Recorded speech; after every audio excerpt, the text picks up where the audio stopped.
Or you can just get a little bit less fast food. Just saying. Dabuz, how are you feeling? Okay, That's how it's That's how I'm feeling. that's Plus sales tax. That's how we do it here. I can't even spread a lot. Whatever. Yeah. So that was actually a weird day for me for tournament Let's hear it. because I had to implement a strategy. I always tell people don't do this at tournament.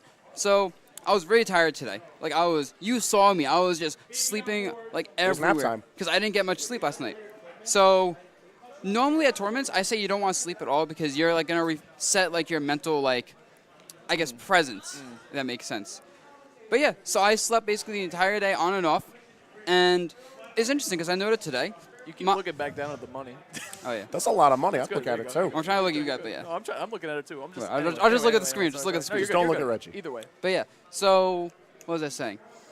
So yeah, but today I noticed that my like mental game in terms of like reads and like mix-ups and all this stuff, like I feel like I wasn't fully there mentally in terms of like just playing it that way. But today I felt like my autopilot and just my like general like execution was super on point. Like some days, I like miss pivots, I miss punishes.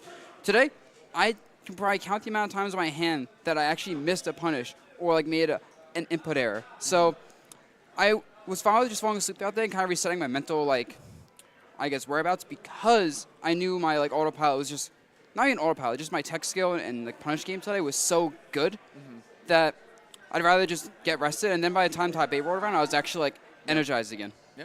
There you go. Man. That's the way to go. That's the veteran experience speaking right there, knowing the strategies, knows what will work out for you. Actually, you can clearly see, not that anyone's looking at it anymore, but taking home that nice little grip of money. The first place prize, too, over here at Overclocked 2 Dabuz. Let's talk about some of your sets, too. You had to play Mars twice. I feel like you do a really good job playing against him. Obviously, this account is heavily in your favor. So in between sets 1 and 2, what were you doing to stay mentally fresh in that matchup? Because Mars, a very explosive player, playing 0-2 can take stocks very early. What exactly did you prepare against a player that is that explosive and kind of like a little unpredictable, but you make him look predictable? You know what I'm saying? Okay, so getting into winners finals, I kind of just like I just went through the matchup normally. Like I have no pages on the matchup. I have an idea of how he plays, so I just kind of prepared same I always do. I watched my set versus him at Big House to get an idea of what I do in the matchup that worked last time. I couldn't watch PAX one because those VODs are gone.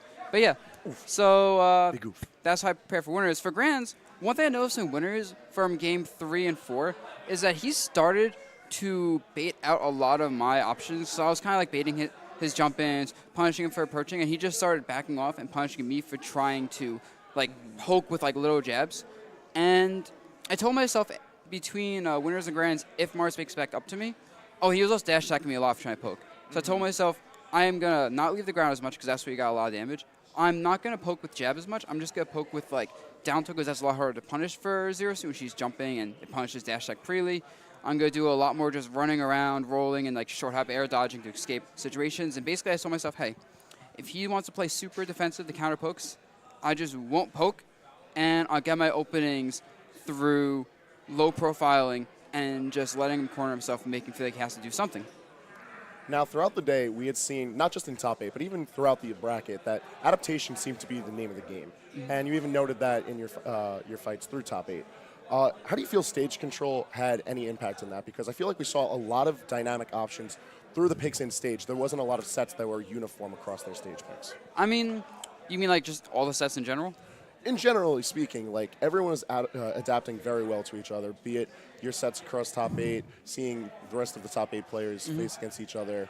The one thing I noticed from I guess I can go through with players. So obviously myself, I just, I want to put people at ledge because I can force bad approaches, force bad options, and if I'm mid-stage, that's it, I'm mid-stage. So that's why platforms are great for me because I can lock them on platforms and it stops their movement. One thing that Light was doing is he would constantly put people into a ledge just by like being Fox. And when he had people at the ledge, he would do something which I personally don't like. He would kind of commit to like really hard like kill moves like the forward smashes versus Simsora and stuff. I mean, it works out for him, but that's something I noticed he was doing is that he would actually dash into the corner himself, give you a lot of room. So if you tried to take mid stage, he would dash at you, and by initiating the dash second, you have to react to him. And since Fox is so fast and you're essentially entering his unreactable zone, it sinks. So he's doing that really well and was hit you in corner. Mara's obviously just not monkey flipping, flip kicking around. Mars was really on point with his flip kick cancels. Normally you can block a 0-2 flip kick and punish him. No. He was constantly reacting to which way you were going to move to punish. He was constantly canceling the flip kick on the platform so he couldn't Make him punish safe, that. yeah. I was just like, please give me one opening. Trying to close it. Yeah. Everyone's trying to get home. Dabuz, guys, listen to what he just said. Immaculate player. You study the game so much. You work so hard at your craft, and you are well rewarded when you come out to tournaments. You play so well, Dabuz. Give him a follow on his social medias and also celebration stream. It's got to happen soon, yeah, right? of course. When's You that already happening? I'll know. be there. Yeah. I mean, that's what always happens, bro. I'll be there. I'll be there this time. So I think we are going to be signing out for tonight. Thank you so much, both of you guys, Wait, for joining us. can I get a thumbs up duck face from everyone?